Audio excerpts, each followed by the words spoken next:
We're mapping our world, we're mapping our bodies, we're mapping every organism, we're mapping organisms that no longer exist. We're connecting all of this information, but there's a problem. We can't act on much of this information yet. That's where synthetic biology comes in.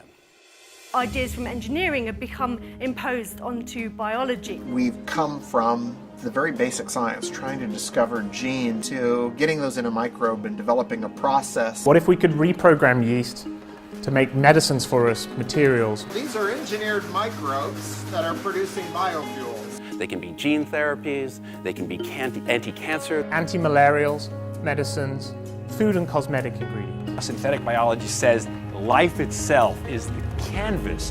What might we create? Synthetic biology is an exciting new field of biology that combines both biology and engineering. Humans have always been good at making things, from houses, furniture, gadgets, all the way to toys. But if there is one thing we have not fully explored, it is to build our own organisms.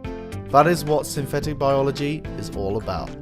There's really no official definition of synthetic biology. However, a popular definition is the designing and constructing of biological systems for useful purposes. What does that mean exactly? Well, it means that we are able to design new kinds of cells by piecing DNA in different ways. This allows us to instruct the cell to do things it can't normally do, such as produce medicine, materials, and chemicals. So how does it all work? It starts by imagining a cell as something more like a computer. We want to treat the genetic code more like a programming language, where instead of ones and zeros, we have A's, G's, C's, and T's.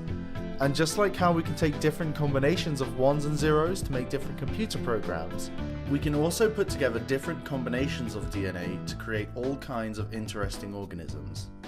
Combinations of DNA are called BioBricks. They're kind of like the Lego blocks of DNA. Today, there is a growing catalogue of 20,000 BioBricks. This, along with the decreasing costs of DNA sequencing and artificial gene synthesis, we can now piece together DNA sequences very quickly. All you have to do is design your desired DNA sequence, input the data into a synthesizer, and the synthesizer will produce the entire DNA sequence. We can then transplant this DNA sequence into an organism, replacing its original DNA. So, what can we do with synthetic biology? We are able to create microbes that can produce the anti-malarial drug artemisinin, biofuels, and perfumes. We can also create flowers that glow in the dark, or new and improved antibiotics.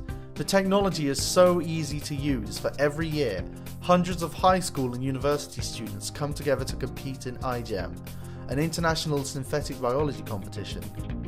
So where might synthetic biology bring us?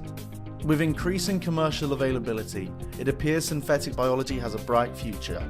Synthetic biology could be used as a new way to tackle cancer, or to grow materials on trees, or even to aid space exploration.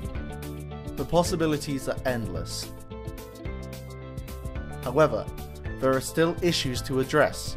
Synthetic biology could be dangerous, as bioterrorists could use it to create new diseases.